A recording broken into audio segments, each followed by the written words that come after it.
រឿងកំពុងល្បីលោកផាយវណ្ណៈរិះគន់ចំទៅប៉ូលីសទេសចររឿងចាប់ពលរដ្ឋករណីព្រហ្មទណ្ឌ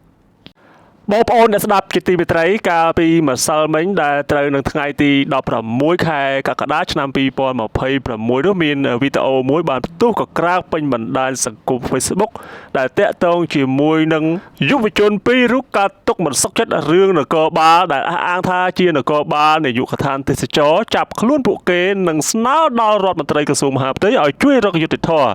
ដែលវីដេអូនេះហើយធ្វើឲ្យមហាជននៅក្នុងបណ្ដាញសង្គម Facebook ផ្ទុះការរិះគន់ខ្លាំងៗគ្រប់គ្នាទៅនគរបាលទេសចរនោះឯងចំណែកឯលោកផៃវណ្ណៈក៏មិននៅស្ងៀមនោះដែរលោកក៏បានធ្វើការបង្ហោះនៅលើគណនី Facebook របស់លោកដោយមានខ្លឹមសារថា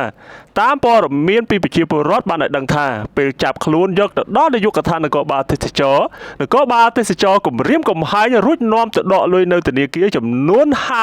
$55,000ខ្ញុំសួរព័ត៌មានទៅតុលាការមិនបានដឹងរឿងនេះនោះទេនគរបាលទេសចរធ្វើការងារនគរបាលព្រហ្មទណ្ឌបែបនេះច្របូកច្របល់ណាស់នៅថ្ងៃដដែលនោះលោកផាយវណ្ណៈបានបន្តแชร์នៅសេចក្តីបំភ្លឺរបស់ក្រុមហ៊ុន The Flora Group ដែលក្នុងនោះលោកផាយវណ្ណៈបានអមដោយសំណេរថា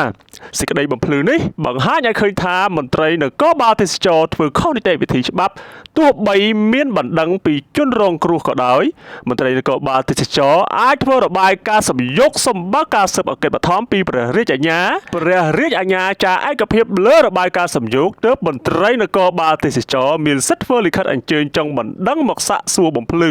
មិនមែនកាន់ពាក្យបណ្ដឹងមកចាប់មនុស្សឆៅបែបនេះទេលោកផៃវណ្ណៈបានបន្តទៀតថាបើចាប់ខ្លួនក្នុងបទល្មើសជាក់ស្ដែងក៏ត្រូវសុំគោលការណ៍ឬរាយការណ៍ជូនព្រះរាជអាជ្ញាដែរតែករណីនេះខ្ញុំសួរទៅព្រះរាជអាជ្ញាអត់បានដឹងនោះទេក្រោយពីមានករណីផ្ទុះក៏ក្រើកពេញបណ្ដាញសង្គម Facebook គេឃើញមានខាងក្រសួងមហាផ្ទៃជាពិសេសគឺផ្នែកនាយកដ្ឋាននគរបាលទេសចរតែម្ដងបានចេញសេចក្តីបំភ្លឺព័ត៌មានដែលពាក់ព័ន្ធនឹងករណីខាងលើស្រាប់តែលោកផៃវណ្ណៈបានបន្តឆ្លើយតបទាក់ទងនឹងសេចក្តីបំភ្លឺបែបនេះថា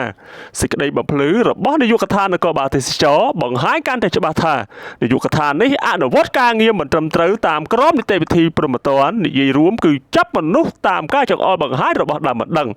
ហើយមិនឆ្លងយោបល់ឬរាយការណ៍ទៅតំណាងអัยការនោះទេលោកផៃវណ្ណៈបន្តទៀតថា